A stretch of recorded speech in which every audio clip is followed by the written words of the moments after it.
భూ ఆక్రమణలు కబ్జాలతో తనకు ఎలాంటి ప్రమేయం లేదని అన్నారు ఎమ్మెల్యే కురుకొండ రామకృష్ణ. వెంకటగిరి నియోజకవర్గంలో భూ కబ్జాలు, భూ ఆక్రమణలపై వస్తున్న విమర్శలపై ఆయన స్పందించారు. ప్రస్తుతం కొందరు నాయకులు అధికారులతో కుమ్మక్కై తప్పుడు పత్రాలతో ప్రభుత్వ, ప్రైవేట్ పాఠశాలల భూములను సైతం ఆక్రమించుకుంటున్నారని అన్నారు. భూ కబ్జాదారులు, వారికి సహకరించే వారిపై ఎమ్మెల్యే రామకృష్ణ ఆగ్రహం వ్యక్తం చేశారు. కొన్ని డాక్యుమెంట్లు గతంలో చేసినట్టు కూడా తయారు చేసి ఇప్పుడు అధికారుల చుట్టూ తిరుగుతూ ఉన్నారు. నేను నిన్న కూడా చూశాను. కలెక్టర్ ఆఫీస్కి వెళ్తే కలెక్టర్ ఆఫీస్ చుట్టూ తిరుగుతూనే ఉన్నారు.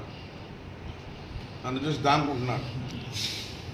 దానుకోవాల్సిన అవసరం ఏంది? రైల్గా ఆయన రైట్ ఉంటే రావచ్చు.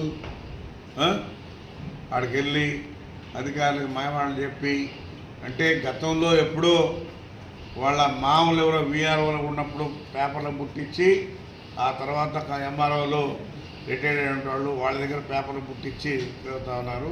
అవి ఏవి కూడా చెల్లవు.